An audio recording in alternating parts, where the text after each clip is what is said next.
Hey everybody, it's Mark Pattison. I'm back again with another fantastic episode with an amazing guest we'll get to in just a minute. But as always, I want to remind everybody to go to my website, www.markpattisonnfl.com, and there are a lot of goodies there. Number one, we've got over 200 podcasts with just absolutely incredible people doing amazing things that you can go tap back into on the podcast tab. Of course, please go in and give a ratings and review. It's always very much welcomed. And we have so many people inspiring so many others that the higher and the more ratings you get, apparently in the world of Apple, your popularity goes up and more exposure to the world. And that's what we're trying to do. Number two is we continue to raise money. Go to the philanthropy button through Higher Ground for my daughter, Mount Everest. She's making great progress. We actually just, the other night, we're recording this podcast on July 8th, and we had a fundraiser called Hero's Journey. We raised over $1 million. It was amazing. I got to stand up and speak a little bit. We had General Mattis here in Sun Valley, and just incredible to see what not only the people here, the giving, but also these amazing people that are being helped. And finally, there was a film coming out from the NFL on this whole Everest expedition. There'll be more that we'll be updating on my website, so stay tuned. The film is scheduled to come out in early September, and there will be a premiere here in Sun Valley, Idaho on the 23rd of September. Really jacked up about that. So for more information on the way. Okay, let's get into it. Today, our guest, my teammate, my climbing mate, and I think might even be a soulmate after what we went through. And he is not related to John Muir, but he is the one and only Art Muir. Art, how you doing? I'm doing great. It's a privilege and a pleasure to be here. And, we haven't talked to each other very much since the expedition. I feel like we were separated in the middle of a torrid affair. So it's good to see you here again. Well, it's good to see you're standing straight up. And the first thing I want to tell everybody, and I told you this with, complete honesty and being totally authentic, was from day one. I think I was the second oldest guy on that expedition. You were the oldest, not only the oldest on our expedition at 75, but you became the oldest American to ever climb. And I know that's not the reason why you did it, but at the end of the day, you did do it. And what is also fantastic is, and you're probably the same way, at the very beginning of this, we started with 21 climbers. And at the end of the day, there's only 10 of us who made it. And so that's more than 50% that did not. And I know that when we, in the very beginning, when we're going through the Kumba Valley, we have to trek up those 40 miles. It took us 10, 12 days to do that. And you're starting to who can make it and who can't and who's going to be there and who's still standing. And, there was a moment in time when you were coming into, I think it was Camp 1, and I'd actually climbed out of my tent and to come help you. And I begged you to let me carry your backpack, the nether 75 yards, which were excruciating for you because I'd been through it, and to come out and help you and carry that bag for you. And you absolutely refused. And from that moment on, I said, this guy's a flipping warrior. He's 75, but he acts like he's 35. And, and so much of this was just about a mindset that you were going to get to that tent by yourself with that heavy pack and go through those, even though I was willing to give you the kind of the out, and it was an easy out too, because you'd already got to Camp 2. It was just kind of the extra steps. But, as we sit here, what comes to you in terms of, we're now like 45 days off the mountain, reflections upon that experience that you and I went through together? Mark, I remember that so well. And it's not like it's not as if, I'm afraid to have people help me, or I'm not willing to take, assistance. I had plenty of assistance and plenty of help, from you and other members of the team on this climb, from the Sherpas, from the guides, from everybody. And I just remember that. And it was more of the kind of the thing I think I remember, I trudged all the way up there, and it was like, and you were really gracious to come out and see that. I was really tired and I was really, fatigued, but I just want to do the last few steps. I thought I could make them. If I didn't think I could make it, I would have been happy to accept the help. So, it's interesting now because we're back here, about a month away from having summited. And it's such an interesting thing because, as you know, because you've done a lot of this, that was your seventh summit. You've climbed all the highest mountains on all the seven continents, among other things. It's a remarkable accomplishment. But it has this air of unreality. I mean, there's a couple of things about it that I find surprising. First of all, and I've said this before, and it's absolutely the case. When I got to the top, I was as surprised as everybody, as anybody. I mean, it was just, to me, this was a question of doing this trip. I'd been there before, as you recall. I'd been there in 2019. I'd hurt myself because I was careless. I fell in a crevasse, something you only don't want to do once. You don't want to do that twice. And the second thing I did was I fell off a ladder just from a lack of attention, a very foolish, careless mistake. And in big mountains like this, you can't make foolish and careless mistakes, or maybe you can't get away with it for very long. And so this time I came back a much more, I guess, kind of aware of the challenge, but also much more focused than I was the first time. And it took me a long time. There's two elements of these climbs. One is it's the physical preparation. You have to be physically ready. And I really had questions. I'd worked really hard. I know you know all about that. And other members of our team who were successful know about it too. You have to prepare physically, but you also have to prepare mentally. And you have to be prepared to focus on this for days that aren't so easy. Some days are better than others, but some days are really hard.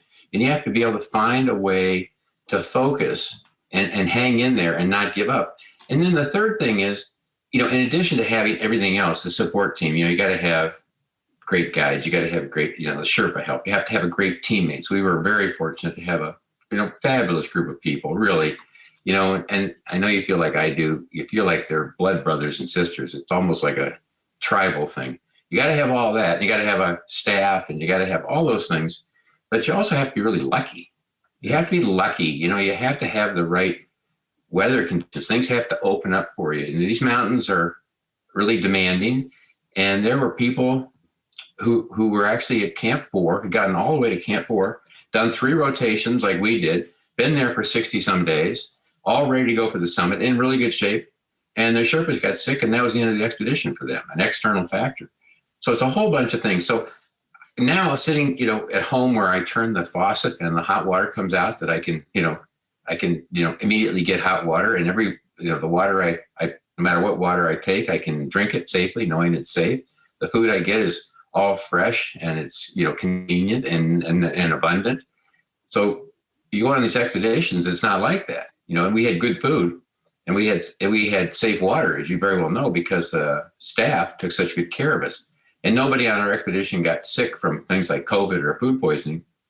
So we're really lucky, but it makes you appreciate how lucky we are. So I think, on the one hand, I kind of look back and think, did that really happen? Did we really spend 60 some days in a sleeping bag, climb up this mountain 3 times and through this dangerous ice fall and these winds and storms, and like you on the summit night, with the wind blowing and the granular snow blowing in and resulting in snow blindness in one of your eyes? And did that really happen?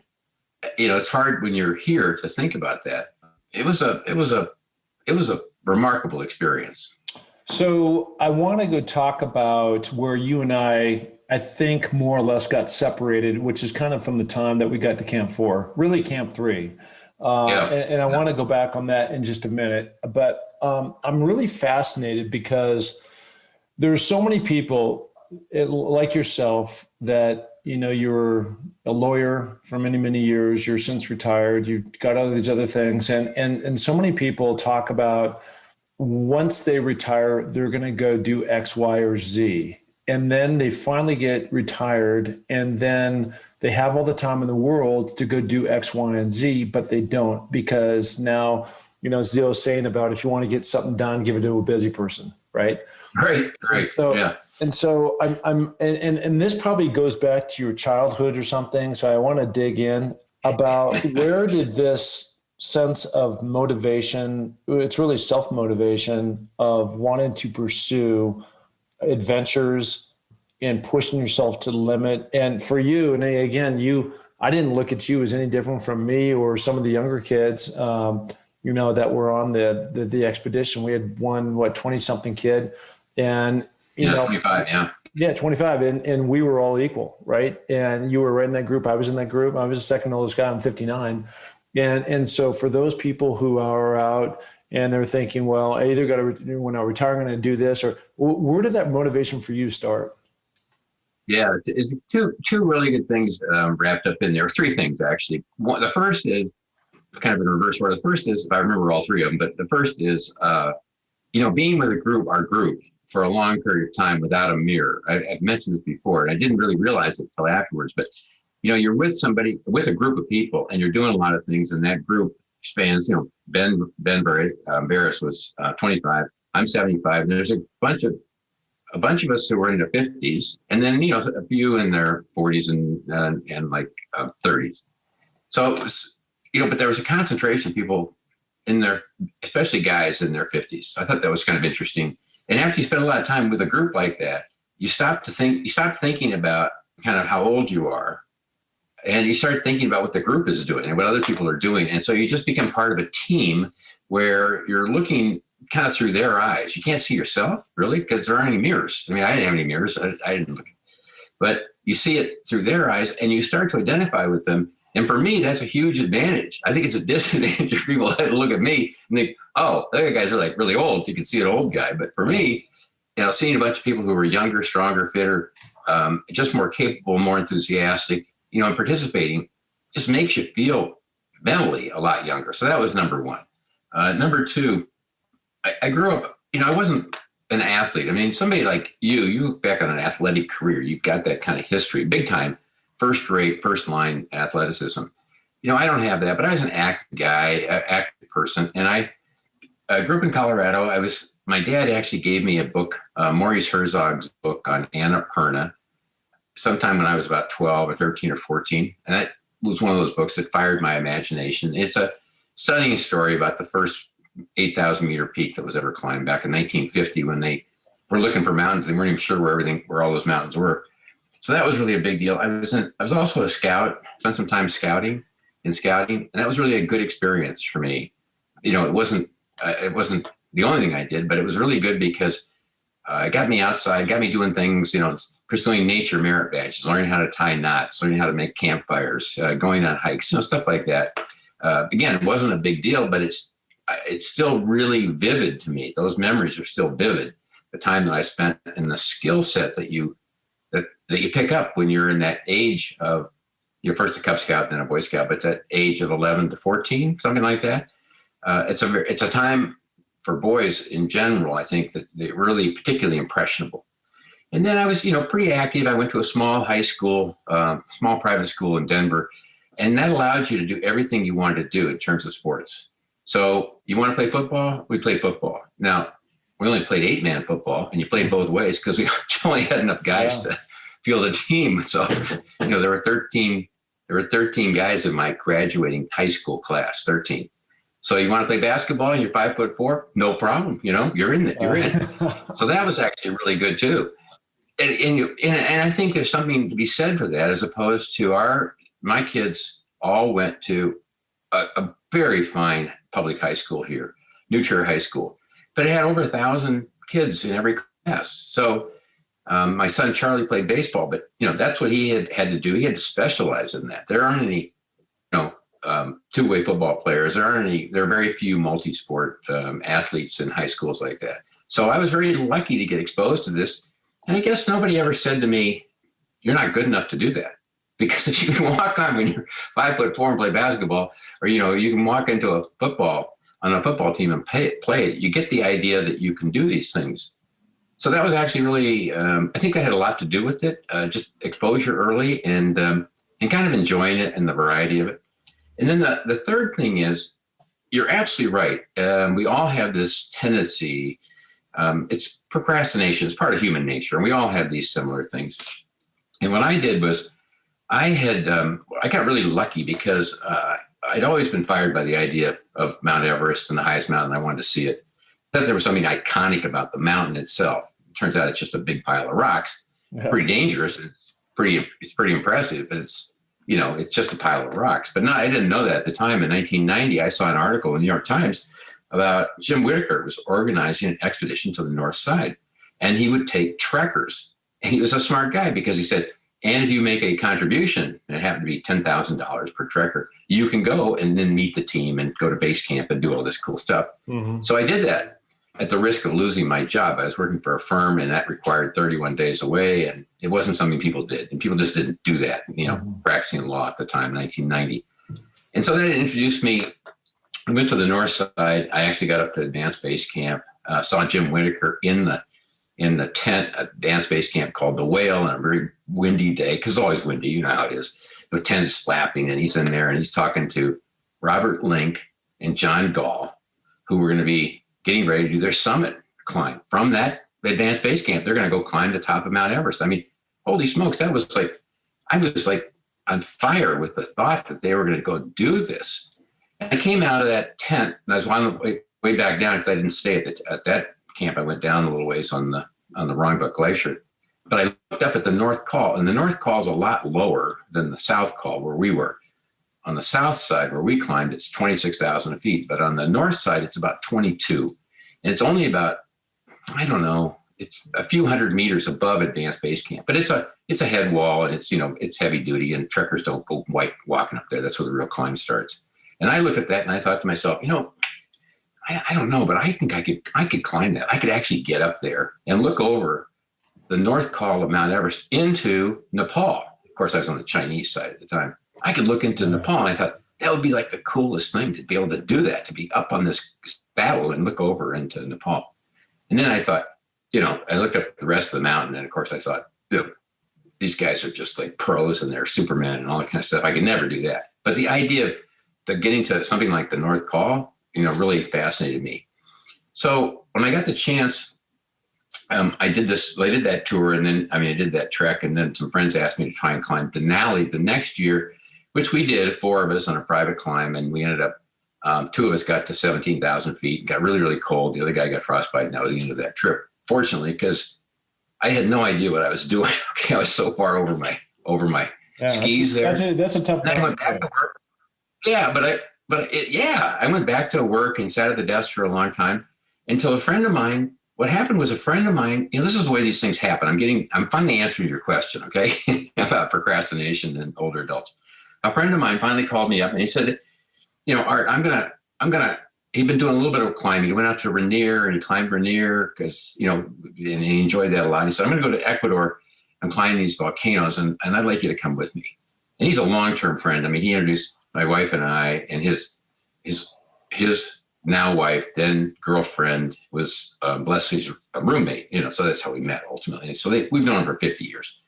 And I wasn't so taken with the idea. I'd been sitting around that, behind a desk. I hadn't played golf maybe, and I don't know. I basically hadn't done anything. A little bit of exercise kind of. And I came home and I said to Leslie, Jim wants me to go to Ecuador and climb some volcanoes. I kind of was thinking, why would I want to do that? Why would I want to go to Ecuador? I wasn't even sure where it was, okay, to be honest, and climb volcanoes. And there's this pause, and she turns around because she was at the sink in the kitchen, and she said, well, he's your friend. Of course you're going. So I, ended up going down to Ecuador to climb these volcanoes. And what I discovered, here's what was so interesting. The point was I didn't really know what I was getting myself in for, which I think is a good thing, especially when you get older. It's really important to kind of reach out there, get over your skis a little bit, get in the water when you're not exactly sure how deep it is. And I had these 2 wonderful guides from Rainier Mountaineering, Solvay Waterfall, Casey Grant. Casey was actually in Kathmandu and on Everest with us again this year. He's climbed it several times, works for CTSS. And they did a fantastic job. The point was, it was so great to watch how they handle it. There's another guy, Jaime Villa, who's a local guide who's climbed some of these peaks, Kapaxi number.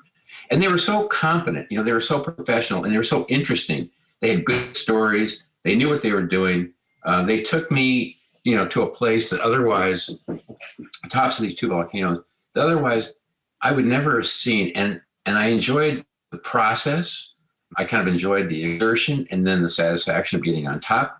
But I also enjoyed meeting the other people who were on the climb, and then watching them as professionals. It was so great. So it was a whole new chapter that kind of opened. I didn't realize at the time.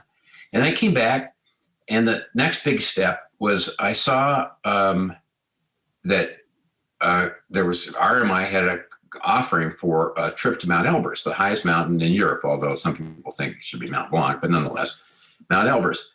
And the thing that was so cool about this trip was you didn't just climb it, you could also actually ski off of it. You could ski off the top. I could actually climb up this thing and ski off one of the 7 summits. I mean, that was like the coolest thing I'd ever heard in my whole life. Oh. So I signed up, and it was run by, the guide was a fellow named Tyler Reed, Pacific Alpine Guides. It's gotten to know him really well. He's a super duper, neat guy and an excellent guide. And he's been all over the world. And I've been now done backcountry skiing with some of the people I met on that trip, and then some other friends, and we've had chances to go to these unbelievably cool places to do backcountry skiing. So we did the Russian trip to Elbrus. We've been to Sentry Lodge in Canada, where you drop for a week by helicopter. They come back a week later and pick you up. We've been to Japan, Hokkaido. Then we've been to, what am I forgetting? Tibet in the Wrangell St. Elias National Park in Alaska. I mean, an unbelievable place, many thousands and thousands of square miles of which have never been walked on by humans. And they have these fixed wing aircraft. They drop, with skis, and they land and pick you up later in the day. It's so cool. And we've been to Chile. So, this was something that was completely unexpected in my life. And I've now got in the climbing, same kind of thing. I've done some other trips. You just don't go, as you just run over to Mount Everest and just decide to climb it, especially when you're my age. But it's been kind of a gradual process. And the point is, in answer to your question, I think it's particularly important as you get older to keep doing new things and not being afraid to take some of these adventures. I mean, you don't have to climb Mount Everest, okay? I mean, that's really cool. But it's things, it's getting yourself up and out and meeting other people. And I'm on a kind of as an aside, I'm on the board of a senior center here in where I live. And I've been on that board almost 10 years now. And so you learn a lot about seniors and kind of what works and doesn't work for them. And this is a place where senior members of our community can kind of come in, they can do a bunch of things. They can get together for lectures and lifelong learning classes. They can play cards, they can do sculpture classes, they can take trips, it's a bunch of things like that. But it's a thing where people get together. And what we found out, and then we have a lot of social services where we go into the homes of people in the area, in our 38 communities on the north side of Chicago. And we go into their homes and we make sure they're taking their medications they're supposed to be taking and things of that sort. So it's social services primarily. And what you discover is as you get older, you tend to be afraid to take chances and do new things. And what happens to some of these people, especially with social services, is a spouse will die. They've been married for a long time, lived in a small house, done this kind of thing. The spouse dies, and then the survivor starts to become afraid to do anything, to go outside, for instance. And then, they become paranoid, and then they get depressed, and then they get sick, and then they die. And one of the good things about the senior center is it provides an outlet for people to come out, get together, do things together, which is very reinforcing, really positive. We as a species grew up in tribes. We like to be together, okay? And that's one of the things that the senior center does. And so my advice, among other things, is for older people is, get out and keep doing things, meet new people, try new things. That and do some real exercise, not this foo-foo stuff. Do some real exercise. Well, I would certainly say, thanks for the recap and all that. And I would certainly say that applies for all ages, not just seniors or whatever the term senior. I don't know if I'm a senior, but it's just, I think the bottom line is. You're mighty close. Yeah, well, it doesn't really matter. It's just, I will never retire, and I will, I always encourage people to step into the fear and go after things. And, to your point, stepping into the fear might be, learning how to knit or playing the guitar or something like that. You don't have to go climb Mount Everest. And at the same time, I like to say to other people, what's your Everest? It doesn't have to be literally Everest. It's just like, what are you going to do to challenge yourself to put yourself in a position where you're going to grow? Okay. So I want to fast forward. Before we leave that though, Mark, yeah. You're a great example, because here you were, you had this career as a professional football player. I mean, a remarkable accomplishment in and of itself. Yeah. And of course that career comes to an end. And what you've done is you've done all of these other things since then. I mean, you're climbing the seven summits is only one small part of it. Higher ground is another. Raising money for charity, and you've done a lot of that for not just them but for others.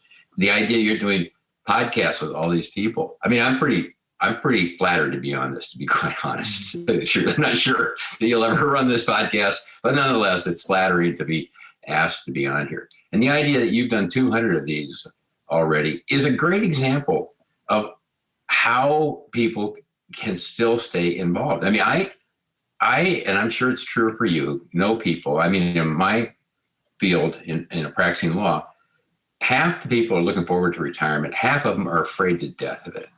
They really don't know what they're going to do after they quit practicing. And so, that's a really sad thing. I think the idea that thinking life is.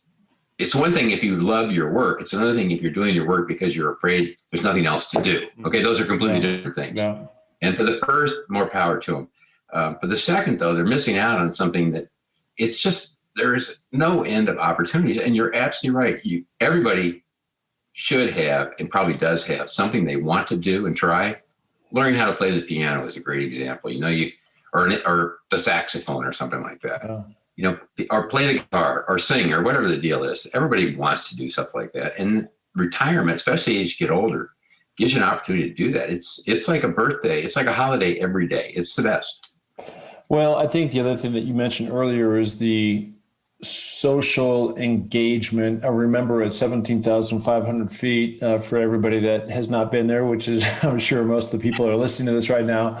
And at base camp, there's one kind of grand tent where you meet, where you eat all your meals, and where kind of the whole internet set up. And a lot of people gather, during these periods between we'd eat, or you were always down there, and there was always one or more people that, were coming in and out of the tent between guides or Sherpas or fellow climbers and things like that. And so at the end of the day, we're all social creatures, and to have that community. And you only get that community if you put yourself out there. There's outside of Koki, who I climbed with her on Denali, I didn't know one person besides Garrett, our team leader. Yet the entire time I spent no time with Garrett for the most part because he was off doing his thing. And I met all these new guys like you and girls. And the other cool thing was they were all from different nationalities. So it wasn't just about like kind, but it's really spreading your wings. Okay.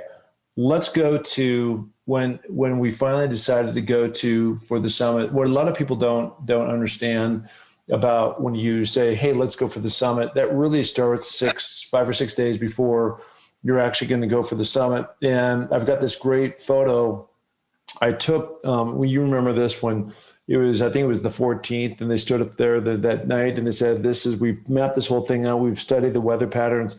And we think we're going to go start in tomorrow because we think the 20th of May is the day, right, that we're going to go for the summit. And then they even have the 23rd. Correct. We're back down at Everest Base Camp. Or 22nd, we're back down. Exactly right. Yep. And so as it all played out, to your earlier point, like so much of what happens on Mount Everest, at the end of the day comes down to luck.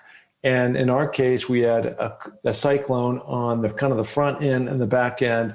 And so you pointed out where some people got up there to Camp 4, everything looked great. And then some people got sick. Well, I had some people from Alpine Ascents that went up there the day after, and that cyclone hit, and all that moisture came down. There's 4 feet of snow, and their whole expedition got cut. They did all the things right. We just happened to guess and thread the needle and get lucky. And that's the only difference between our group and other groups that were out there. But when we got up to Camp 4, and it's no place that anybody wants to vacation for sure, it's torn up, it's barren. 6 feet away from my camp was a dead body from, I believe it was the May 12th expedition when he got up and died of exposure. And, there's a lot of just oxygen tanks and, other things are just scattered around from past expeditions. And so certainly a lot of the chaos that went down in 1996 in the thin air, a lot of people have read that Krakauer book of that account. A lot of it went down, right there. And so, now we're there and you jump in your tent. I think you're 10 minutes with Kevin. I'm in there with Koki and and Chrysalie. And so now the whole plan is to get up at 11:30 or so and get ready and to launch out at 12:30. Take me what happened for you, like from that point that we got up there, you went, and now you're getting up, getting ready to go in your account. Cause I think you left maybe an hour or two before the rest of the group left. Right. That's exactly right. So what they did was they recommended that I leave at 10 o'clock, knowing that my pace, as you know, from our climbing together, is just slower than other people. You know, I try to make sure I'm moving at a pace where I can continue to move to get where I'm going. And that usually works pretty well. But if I try and move at somebody else's pace, like for instance, for me, climbing Denali where you're roped to other people is much more difficult because it's their pace as opposed to here where you're with your Sherpas, but you're not roped to other people. You're on fixed lines on the mountain. Protect yourself, but you're moving at your own pace. Now that creates some problems sometimes because really slow people create hazards and blockages and things of that sort. But anyway, so we're Camp 4, we're at 26,000 feet. Because you're already in the death zone, you're on oxygen. So even when we're resting in the tent, at which we had to spend an extra night there, as you'll recall, because of these storms, the wind is howling, the tents are blasting back and forth. You really can't hear it inside the tent when you yell at each other. You can hear each other when you take your oxygen masks off. It's really hard to communicate. And when people come around to the tent for various reasons, you really can't hear almost anything they say because it's so noisy. And that wind is just roaring through there at roughly 40 miles an hour the whole time with gusts that make it sound like it's a freight train. So, you know, you've kind of been in this tent longer than you expected. We're already behind our original schedule, which was written on the back of a cereal box. I remember that. I have a picture of it too. Yeah. You know, we're now trying to climb on the 22nd for a summit on the 23rd. So we're 3 days. We've already been on the mountain above the ice ball 3 days longer than we expected. So we're kind of pent up. On one hand, you're getting a little bit of fatigue. On the other hand, you're getting, you know, finally getting some excitement. So I'm supposed to leave at 10 o'clock. I remember this so well. So I wake up at about, I start getting ready at about 8 o'clock or 8:30. I'm just to be ready by 10. Now, it's hard for some people who haven't done this to appreciate why it would possibly take you so long. So first of all, you're 26,000 feet. You got this oxygen tank on. You can take this mask off. It's not like you're going to die if you take it off, but you do become breathless and it's much harder to breathe. So you kind of got this thing on your face. And then what you have to do, you're in your down suit because we're living in those down suits, but you got to get your boots on. And the boots, in my case, actually have 3 levels, like a little bootie, an inner boot, the outer boot. You got to get that on. Then you got to get all your rest of your stuff. You got to find your zip yourself up. You got to get some water. You got to get some snacks to eat on the way up. You got to get your head, your beanie on your head adjusted. You got to get your goggles ready. You got to get your helmet on. You got to get your gloves. There's any number of things you're futzing around with. Then you've got to collect your harness that you wear to protect yourself so you can be clipped to the lines. And then you get all that stuff ready. Meanwhile, there are 3 people in a tent with a lot of gear and not a lot of room to move. So it's hard to just move around. And, you know, you're all trying to get ready. You're in each other's way. A lot of elbows and feet and stuff like that. You're all trying to get ready because Kevin and I and Rick Irvine were in the tent. We were all trying to leave at the same time at 10 o'clock. So that, and the Sherpas are outside, they're kind of waiting and you're getting kind of anxious because we're getting behind. So you get out there, you can't hear anything. The wind is blowing like crazy. Now you got to get your crampons on. You got to get your pack out. You got to get your ice axe, attached to your pack. You've got to get, I can't remember, you kind of got to get all set. And it's hard. The wind is blowing. It's hard to stand up and, things, you got to get your climbing harness on and do all that sort of stuff. So you finally get that done and you're late. All right. I'm late. It's like 15 minutes after 10 or something. I can't remember exactly. So I'm feeling this anxiety to get going. All right. Once I get going, I'm okay. I mean, I tend to be okay. You start out over this trail to the triangular face. And the thing that people don't realize, and I didn't really realize, is just how steep Mount Everest really is all the way, really, especially from the South Col to the top. But we have pictures from friends that climbed Lhotse. They show the picture of Mount Everest, and you just don't realize from most pictures how steep it is. But I walked over to this kind of snowfield, and then you get to a point where the fixed lines that you're going to be attached to while you're climbing start. And I remember looking up, and this was, of course, it's late at night. I mean, it's the middle of the night. I don't know. By this time, it's 10:45 or something like that. I look up and I remember, you can always see when you're climbing at night, no matter where you are, it seems like somebody else is always ahead of you. You can see the headlamps in the mountains for miles. I mean, just for absolute miles. So it's really easy to see the people that are ahead of you. And I remember looking over and looking up, and it was so steep. When I looked up, I felt like I was looking at lights, and the lights went all the way up, way up in the sky. Mm-hmm. It looked like I was looking up an elevator shaft. It was so steep. I just remember that so distinctly. So I said to myself, okay, I'm not looking up there anymore because that's too discouraging. I mean, that's so steep. I can't look at that. So I started grinding away. The wind was blowing. There was snow blowing from the left side, I think, from our left side as we were climbing up. It was there. Left to right. Yeah. It was supposed to clear, supposed to calm down. It was supposed to have stopped at 6 p.m. that night, but it was still blowing, but we were going anyway.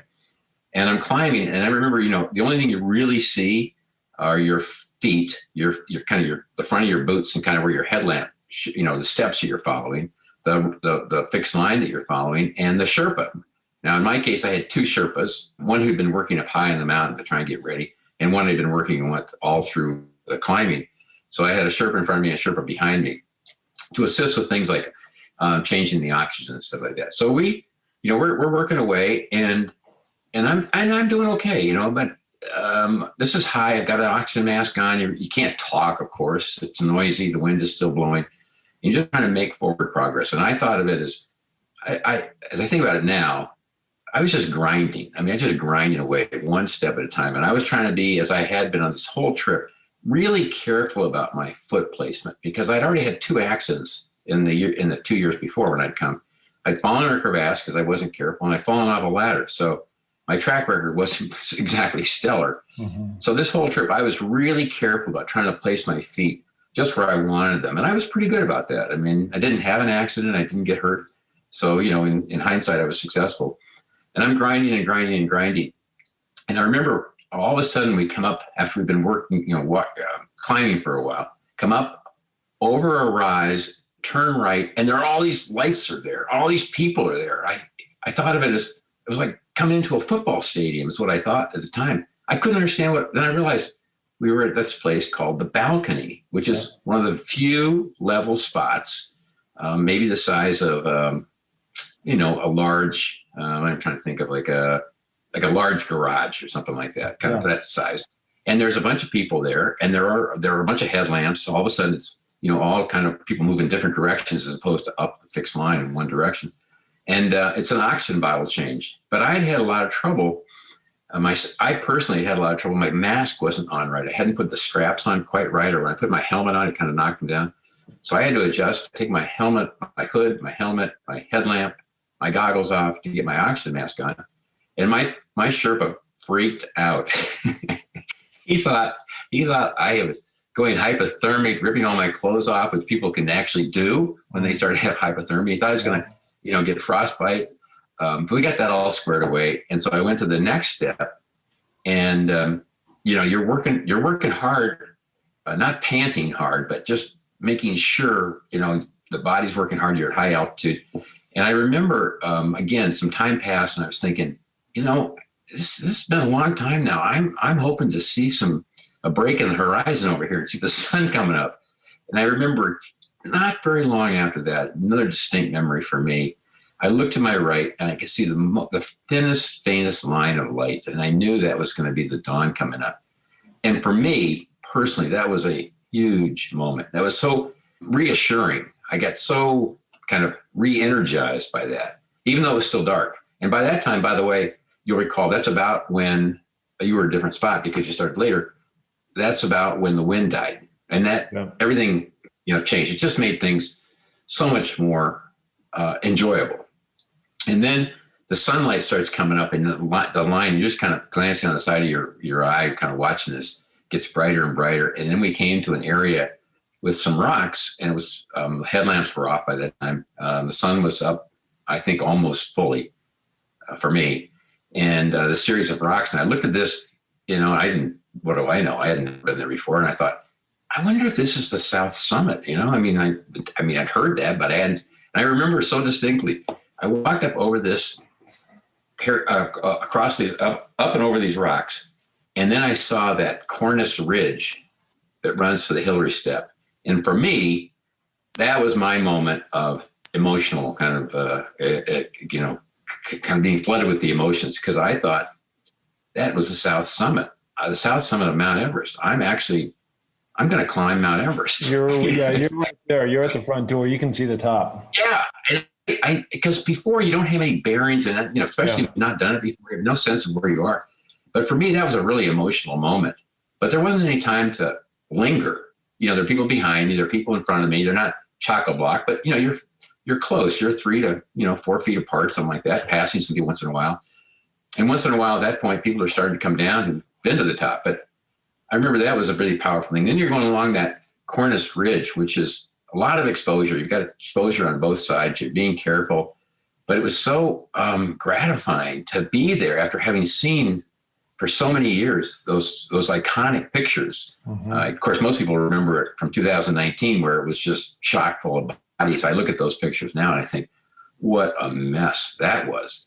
And ours was not, for me, that was pretty good. There were some people coming down, there were people going up, but we could get by each other okay. It was really not, too much of an issue. You had to be careful, but the Sherpas have done this so many times that they really are very helpful with that. And then all of a sudden I'm at the Hillary Step. I'm going like, holy smokes. I mean, my whole life I've heard about the Hillary Step. I've known it. It's iconic, the name itself. And I'm climbing, we climb through it now because it isn't really there like it used to be. I'm climbing through the Hillary Step, knowing that right on the other side of it is the final summit. It's the final slope to the summit. And then I'm going up this slope. It's still steep, as you'll recall. You're still roped up. And I can see people on the top of Mount Everest. I mean, they're not very far away from me. 100 yards. I don't know, whatever it was. And then I kind of go up to the top of Mount Everest, and I'm expecting to have this area which is flat, where I can kind of stand up and enjoy the fact that I'm on top of the mountain. And there is no flat area up there. It's like a kicker on a ski jump. It goes up in a ramp, and then it comes to a ridge, and that's it. And when I got there about 8 o'clock, and I was tired. I think somebody asked me in an interview, I actually misspoke. I said I was so tired I couldn't stand up. That's exaggerated. I mean, I was tired, but I'm also monitoring myself because we have passed some bodies hanging from the ropes on the path, as you know. People who had gone up, somebody had come down and died. And I'm thinking, I don't know exactly what happened to them. So I'm thinking, how do I feel? What happened to that person? They just suddenly stopped breathing? I mean, did they know it was coming? Did they have, indications so I'm a little concerned about the fact that I'm tired, but I feel okay. I mean, I hadn't stopped. I only had about 2 ounces of water going up, which was not smart. I had one goo. That was not smart because it was so hard to get to my stuff in my suit. I hadn't practiced that. Yeah. I learned from that. That was a real mistake. But I didn't, I'm kind of monitoring myself thinking, are you okay? Everything okay? Are you going to be able to get back down the mountain? Because, I wanted to get up it, but I certainly wanted to get back down it more, okay, safely. And I felt okay. And so when I got to the top, my hands were a little cold. I'm kind of sitting there and I'm thinking, and there are a bunch of people around the actual marker that's on the monuments on the top. So you really couldn't get over there. You have to kind of hang around. And my thought was, unlike, we'll talk in a second, maybe you can talk about how you felt. But for me, there wasn't this great exhilaration, feeling of exaltation. I'd already had that feeling when I came over the South Summit. For me, it was an absolute feeling of job done, mission accomplished, time to go home. So I was on top for, I think, about 7 minutes. And it was, the day was nice. It was clear. There was a little bit of wind. It wasn't bad. It warmed up a lot, I think, after that. But for me, it was get out of Dodge because I didn't know if all of a sudden you just, you collapse and die. And I wanted to get down while I still felt good. So I started down, almost right away. And it's a long way down there. When you're going down in the sun and you can actually see the mountain, which you can't do when you're climbing in the dark, of course. And also when you're climbing uphill, you don't get a feeling for how big things are. When you're going back down, you realize just how huge this thing is, how big the mountain is, and why it can absorb a couple hundred climbers and not be crowded on a given day. So that was kind of my experience. And by the time I got to back down to Camp 4 at the South Col, I was really exhausted then. I mean, I was really wiped out that last walk. But I didn't get that feeling until I got pretty close to the bottom. So thankfully, I never had that feeling like, whoops, you're going to die, that kind of thing. Yeah, no, all that stuff is real. That's just a great account, and I'm glad to have, you shared that with me. There were some similarities and some vast differences. We left a couple hours later.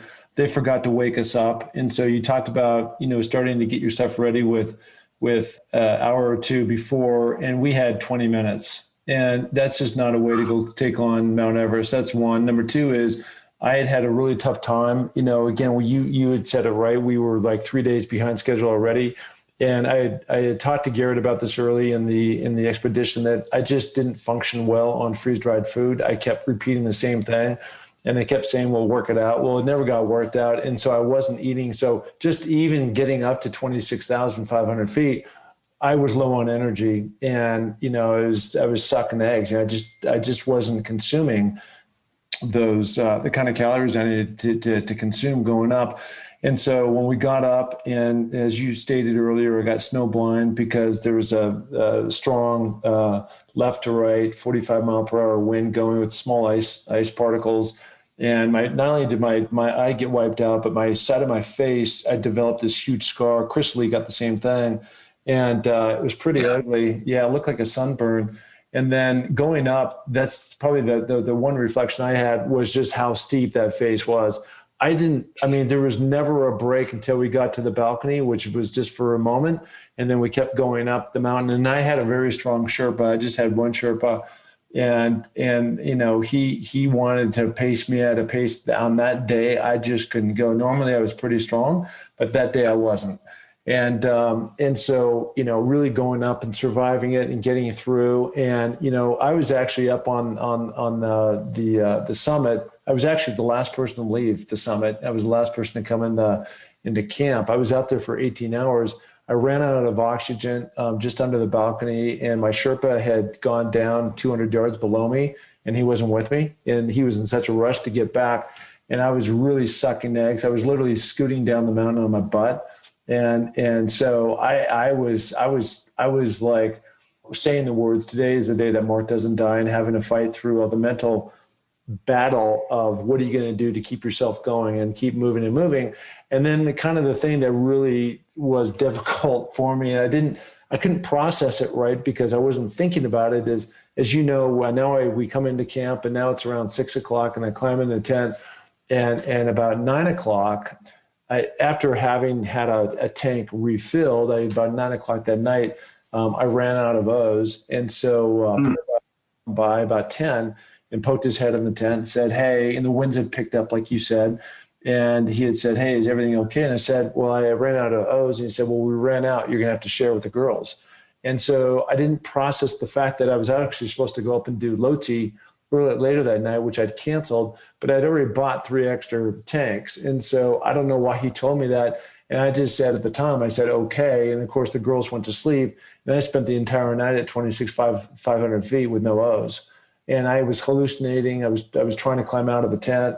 There was a lot of wacky stuff that was going on there. And then the next morning when I started going down the mountain, I'd gotten up early. I thought I was the last one to get out. And I was all goofy in my mind. I ended up climbing down, from Camp 4 down to Camp 3 and over, the Lhotse face by myself. Nobody was with me. And holy shit. Yeah, Purba had told me to go down because I thought I was the last one out. And it turned out I was the first one. And so no support. And so I just had all kinds of problems. I don't blame Garrett or anybody else. And some of this stuff was certainly preventable on my end. But like you said, you're just not thinking the way you need to think about how do I access food, and did I bring enough, and there's water bottles and they don't freeze. And all these things were, as I sit here today I'm at sea level, I'm Sun Valley at 6,000 feet, but your mind is clear and you can think about it. But right. I've had some almost like PTSD post, like what happened, of what if and what could have been. And so I go back to that word that you used at the very beginning of the podcast called luck. And so much of of the luck of the weather and the luck of COVID and the luck of the cyclone and the luck that we didn't get our whole group knocked out just because 3 other people got sick that knocked the rest of us out who were healthy. There was all these factors that played into it. And then I would go to that summit night and I said, holy smokes, so many things could have gone wrong, and they did go wrong. And we were still able to come together as a group, and most of us make it. Yeah, I didn't know. Somehow just because of our schedules, I didn't know that. I mean, I just had no idea. But I can't imagine, if that had happened to me, we may well not be having this conversation. I mean, seriously, just given the reserves. I will say that I am very sympathetic to the this question about freeze-dried foods. What I've discovered is there's the bland stuff is what I can handle. I mean, I can eat it. The other stuff, that has noodles and some other things in there, just certain composition, I can't eat.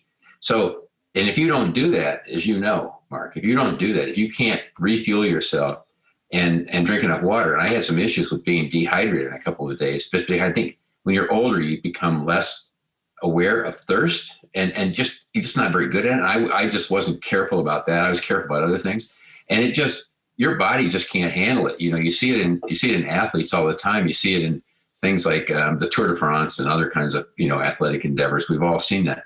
But over a long expedition, it's not just a short-term deal. Once you're out, it's really hard to catch up, especially when you're at an altitude where your body doesn't process the food very well anyway. So, I mean, I can't imagine how challenging that was. But I also know you well enough to know that you just basically willed yourself through it. I just know you. I mean, I've seen how you do things and how these things happen. I know that's what happened, which is fortunate because it could have had those situations can have a different outcome. Yeah, I mean, look, we all have to tap into, and I think this is, Finding Your Summit, all about people overcoming adversity and finding their way. That's the name of this podcast.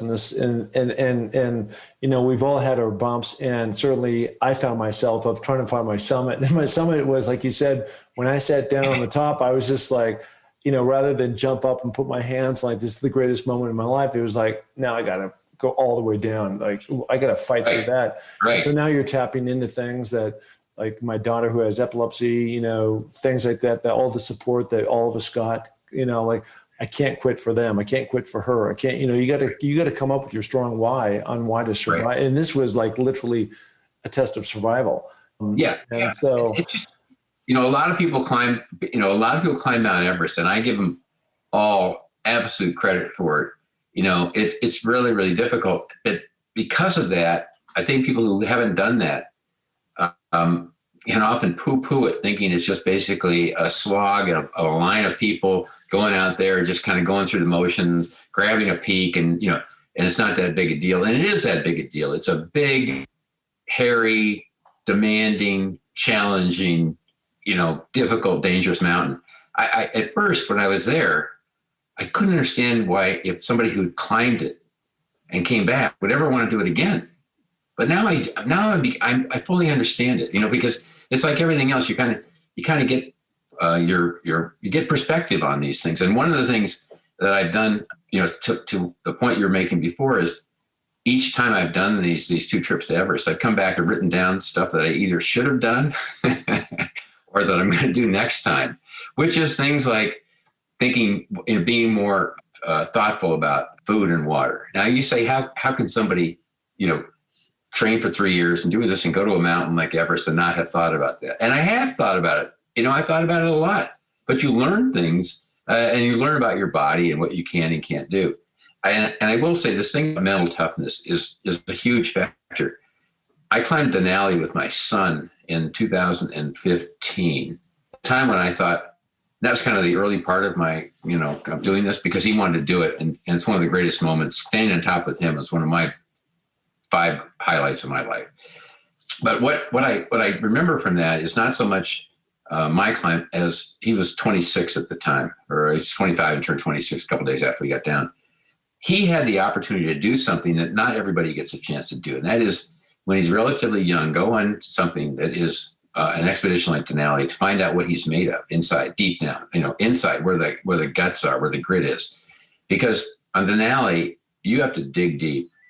It doesn't matter who you are. You have to do the work yourself. There are no Sherpas, there are no porters. Nobody does the work for you. And there are no shortcuts. And so he had the chance to find out whether or not he had that, just for purposes of the rest of his life. And he was really lucky, and so in some ways to have that opportunity, you're really fortunate if you have that kind of, if you can call in those kinds of reserves, because life requires that sometimes. And I think it's something you can develop. It's also nice to know that you have that. I think that's what these expeditions prove. It was a marvelous experience. But I want to say a couple things. Number one, my first impression when I went to Everest in 1990, then again in 2000 on the north side of the trek, and then 2019, and then again on this trip, 2021, having climbed it now. Mount Everest is an amazing place, but it's still just a big pile of rocks. Okay, it's just a big height, the highest pile of rocks, but that's all it is, a pile of rocks. Nothing, there's nothing, beyond that. But what's so special about these trips, that achievement itself is remarkable, but the people on these trips are what you come away with, these, kind of these relationships and seeing how people react to them. And so we were so lucky this year to have such a fantastic group of people on the team. I mean, just interesting. You were really good about, asking people, and because you're used to doing this and you're good at it, asking questions about people. I started to do it on this trip, just for lack of something, because I was bored and I decided to find out about people, asking questions. And when you dig in, you find out we had a really interesting, diverse, remarkable group of people who've done a lot of things, came from a lot of different places, had a lot of different backgrounds. We had three PhDs in our climbing group. I mean, I don't know how often that happens, but it was surprising to me. People doing really interesting things in their work too, just remarkable. So there's that. So that was one of the things that's remarkable. The other thing that's remarkable to me too, and the thing I've talked to other people about, especially as somebody who's older, and that is, if you are lucky enough that you haven't had a debilitating disease or an infirmity of some sort that really limits what you can do, that even when you're older, if you do the right kind of exercise, you can do amazing things, physical things. In other words, you don't have to climb Mount Everest, but you don't have to sit on a couch thinking, I can never do this. I can never do a bicycle touring trip in Europe, or, walk across Costa Rica on some of these guided expeditions that they have. I mean, there's a whole bunch of things, but you can, if you do the right kinds of exercise, you can still do these things in life. And it's better to be strong than weak. Okay. That's just, you live a better life when you can pick up the kids' car seats when you're a grandfather like I am, with 6 grandchildren. When you can pick up that car seat because it goes in and out of the car over and over and over, and it's designed to be heavy and awkward. You can do those types of things. Your life is more enjoyable. Plus, you can do a lot more things. So my message really is, don't sit on the exercise. And when I say that, I mean exercise that includes moving heavy objects around, lifting them up, putting them back down, moving them from side to side, whatever it might be, dumbbells, kettlebells, barbells.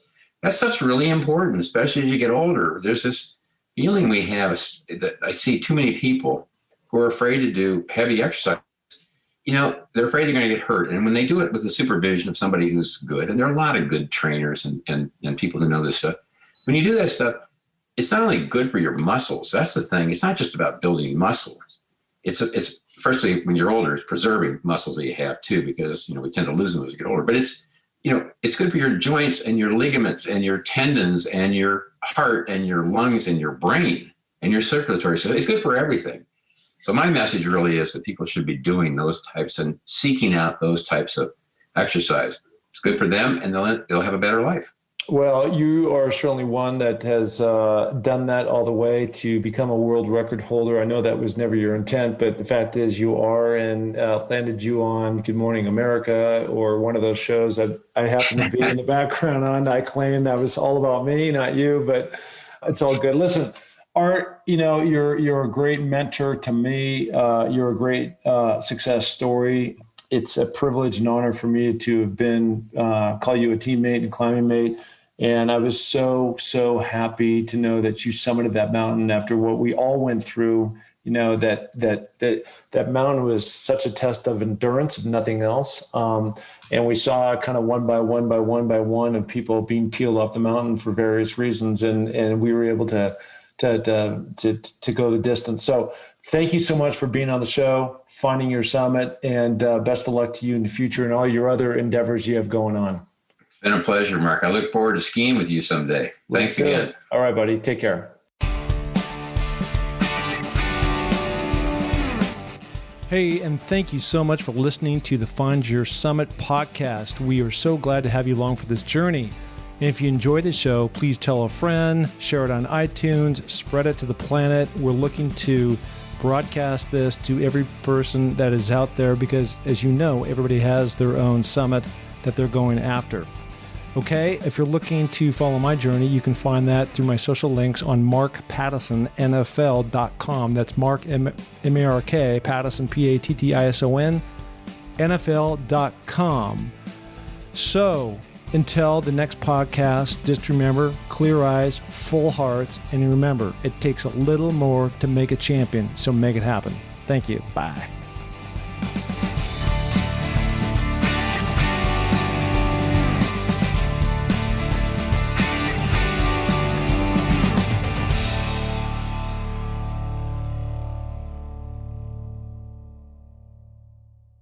This podcast is a part of the C-Suite Radio Network. For more top business podcasts, visit c-suiteradio.com.